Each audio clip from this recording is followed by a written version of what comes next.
प्रायश्चित। यह हास्य व्यंग्यात्मक कहानी हमें बताती है कि धर्म के पाखंडी आडंबरपूर्ण रूप से समाज को परिचित करवाने का समय आ चुका है। हमें अपने बुद्धि विवेक से कार्य करना चाहिए। अगर कबरी बिल्ली घर में किसी से प्रेम करती थी तो रामू की बहू से, अगर रामू की बहू किसी से घृणा करती थी तो कबरी बिल्ली से। रामू की बहू 2 महीना हुए मायके से प्रथम बार ससुराल आई थी। पति की प्यारी और सास की दुलारी 14 वर्ष की बालिका। भंडार घर की चाबी उसकी करधनी में लटकने लगी। नौकरों पर उसका हुक्म चलने लगा और रामू की बहू घर में सब कुछ। सास ने माला ली और पूजा पाठ में मन लगाया, लेकिन बहू ठहरी 14 वर्ष की बालिका। कभी भंडार घर खुला है तो कभी भंडार घर में बैठे बैठे सो गई। कबरी बिल्ली को मौका मिला, घी दूध पर जुट गई। रामू की बहू की जान आफत में और कबरी बिल्ली के छक्के पंजे। रामू की बहू हांडी में घी रखते रखते ऊँघ गई और बचा हुआ घी कबरी के पेट में। रामू की बहू दूध ढककर मिसरानी को अनाज देने गई और दूध न दारद। अगर यह बात यहीं रह जाती तो भी बुरा न था। कबरी रामू की बहू से कुछ ऐसा परच गई कि रामू की बहू के लिए खाना पीना दुश्वार। रामू की बहू के कमरे में रबड़ी से भरी कटोरी पहुंची और रामू जब तक आए तब तक कटोरी साफ चटी हुई। बाजार से मलाई आई और जब तक रामू की बहू ने पान लगाया मलाई गायब। रामू की बहू ने तय कर लिया कि या तो वही घर में रहेगी या फिर कबरी बिल्ली ही। मोर्चाबंदी हो गई और दोनों सतर। बिल्ली फंसाने का कटघरा आया। उसमें दूध, चूहे, मलाई और बिल्ली को स्वादिष्ट लगने वाले विविध प्रकार के व्यंजन रखे गए, लेकिन बिल्ली ने उधर निगाह तक न डाली। कबरी के हौसले बढ़ जाने से रामू की बहू का घर में रहना मुश्किल हो गया। उसे मिलती थी सास की मीठी झिड़कियां और पति देव को मिलता था रूखा सूखा भोजन। एक दिन रामू की बहू ने खीर बनाई। पिस्ता, बादाम, मखाने और तरह तरह के मेवे दूध में औटाए गए।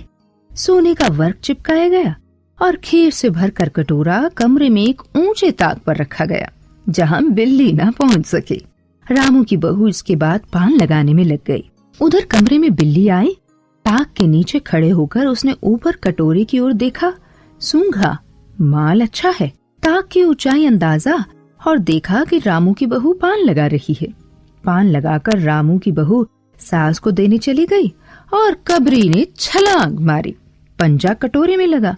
कटोरा झनझनाहट की आवाज के साथ फर्श पर। आवाज रामू की बहू के कान में पहुंची। सास के सामने पान फेंककर वह दौड़ी। क्या देखती है कि फूल का कटोरा टुकड़े टुकड़े, खीर फर्श पर और बिल्ली डटकर खीर उड़ा रही है। रामू की बहू को देखते ही कबरी चंपत। रामू की बहू पर खून सवार हो गया। न रहेगा बांस न बजेगी बांसुरी। रामू की बहू ने कबरी की हत्या पर कमर कस ली। रात भर उसे नींद न आई। किस दांव से कबरी पर वार किया जाए कि फिर जिंदा न बचे, यह पड़े पड़े सोचती रही। सुबह हुई और वह देखती है कबरी देहरी पर बैठी बड़े प्रेम से उसे देख रही है। रामू की बहू ने कुछ सोचा। इसके बाद मुस्कुराती हुई वह उठी। कबरी वहां से खिसक गई। रामू की बहू एक कटोरा दूध दरवाजे की देहरी पर रखकर चली गई। साथ में पाटा लेकर लौटी तो देखती है कि बिल्ली दूध में जुटी है। मौका हाथ में आ गया। सारा बल लगाकर उसने पाटा बिल्ली पर पटक दिया। कबरी न हिली, न डुली, न चीखी और न चिल्लाई, बस एकदम उलट गई। आवाज हुई तो मेहरी झाड़ू छोड़कर, मिसरानी रसोई छोड़कर और सास पूजा छोड़कर घटना स्थल पर उपस्थित हो गईं। रामू की बहू सिर झुकाए अपराधिनी की भांति बातें सुन रही है। मेहरी बोली, अरे राम, बिल्ली तो मर गई। माँ जी, बहू से बिल्ली की हत्या हो गई, यह तो बहुत बुरा हुआ। मिसरानी बोली, हाँ ठीक कहती हो।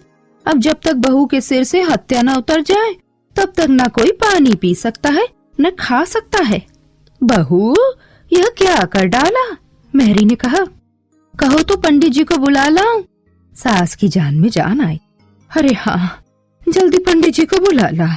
बिल्ली की हत्या की खबर बिजली की तरह पड़ोस में फैल गई। पड़ोस की औरतों का रामू के घर तांता बंद गया। चारों तरफ से प्रश्नों की बौछार और रामू की बहू सिर झुकाए बैठी रही। पंडित परम सुख को जब यह खबर मिली, उस समय वे पूजा कर रहे थे। खबर पाते ही उठ खड़े हुए। पंडिताइन से मुस्कुराते हुए बोले, भोजन न बनाना, लाला घासीराम की पतोहू ने बिल्ली मार डाली है। प्रायश्चित होगा, पकवानों पर हाथ लगेगा। पंडित परम सुख चौबे छोटे से मोटे से आदमी थे।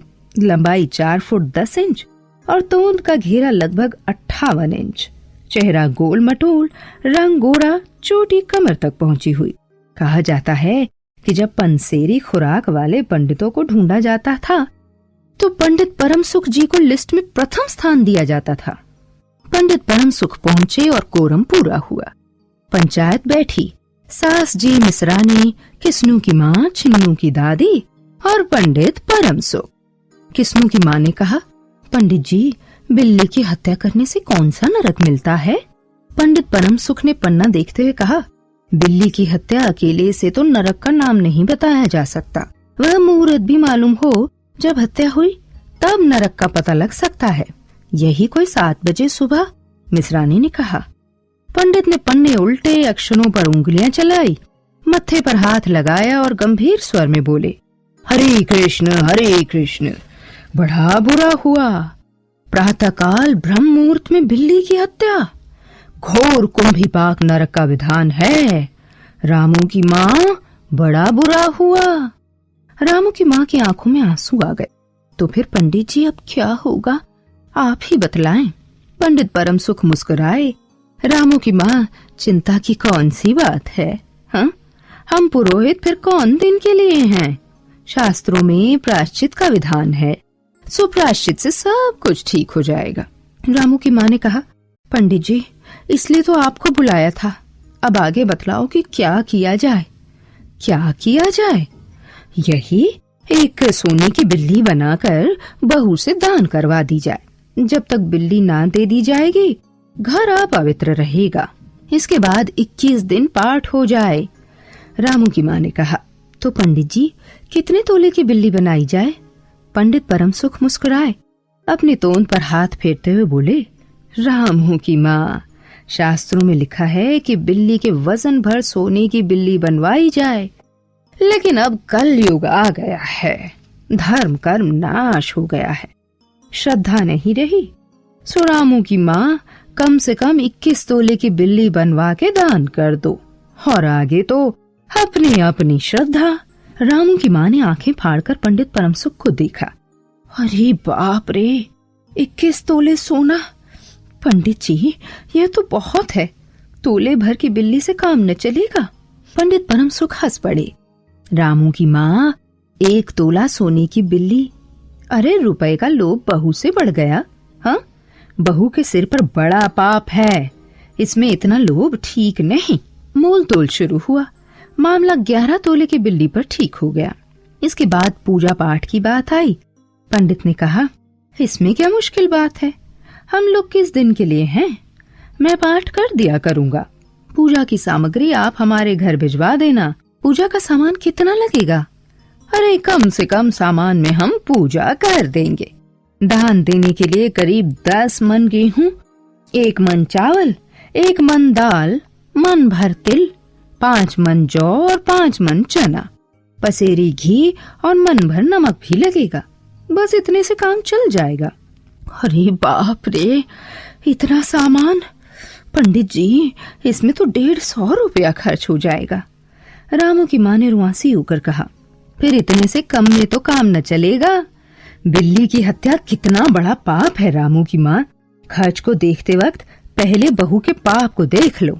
यह तो प्रायश्चित है, कोई हंसी खेल थोड़ी ही है। और जैसी जिसकी मर्यादा, प्रायश्चित में उसे वैसा खर्च भी करना पड़ता है। आप लोग कोई ऐसे वैसे थोड़ी हैं। अरे 100-150 रुपए आप लोगों के हाथ का मैल है। पंडित परम सुख की बात से पंच प्रभावित हुए। किस्नू की माँ ने कहा, पंडित जी ठीक तो कहते हैं, बिल्ली की हत्या कोई ऐसा वैसा पाप तो है नहीं, बड़े पाप के लिए खर्च भी बड़ा चाहिए। छन्नू की दादी ने कहा, और नहीं तो क्या, दान पुण्य से ही पाप कटते हैं, दान पुण्य में किफायत ठीक नहीं। मिसरानी ने कहा, और फिर माँ जी, आप लोग बड़े आदमी ठहरे, इतना खर्च कौन सा आप लोगों को अखरेगा। रामू की माँ ने चारों ओर देखा, सभी पंच पंडित जी के साथ। पंडित जी ने कहा, रामू की माँ, एक तरफ तो बहू के लिए कुंभी पाक नरक है, दूसरी तरफ तुम्हारे जिम्मे थोड़ा सा खर्च है, सो उससे मुंह न मोड़ो। एक ठंडी सांस लेते हुए रामू की माँ ने कहा, अब तो जो नाच नचाओगे नाचना ही पड़ेगा। पंडित जी जरा कुछ बिगड़ कर बोले, रामू की माँ, यह तो खुशी की बात है, अगर तुम्हें अखरता हो तो ना करो, मैं चला। इतना कहकर पंडित जी ने पोथी पत्रा बटोरा। अरे पंडित जी, रामू की माँ को कुछ नहीं अखरता, बेचारी को कितना दुख है, बिगड़ो ना। मिसरानी, छन्नू की दादी और किस्नू की माँ ने एक स्वर में कहा। रामू की माँ ने पंडित जी के पैर पकड़े और पंडित जी ने जमकर आसन जमाया। और क्या हो, 21 दिन पाठ के 21 रुपए और 21 दिन तक दोनों वक्त 5-5 ब्राह्मणों को भोजन करवाना पड़ेगा। कुछ रुककर पंडित जी ने कहा, सो इसकी चिंता ना करो, मैं अकेले दोनों समय का भोजन कर लूंगा और अकेले भोजन से 5 ब्राह्मणों का फल मिल जाएगा। यह तो पंडित जी ठीक कहते हैं, पंडित जी की तोन तो देखो। मिसरानी ने मुस्कुराते हुए पंडित जी पर व्यंग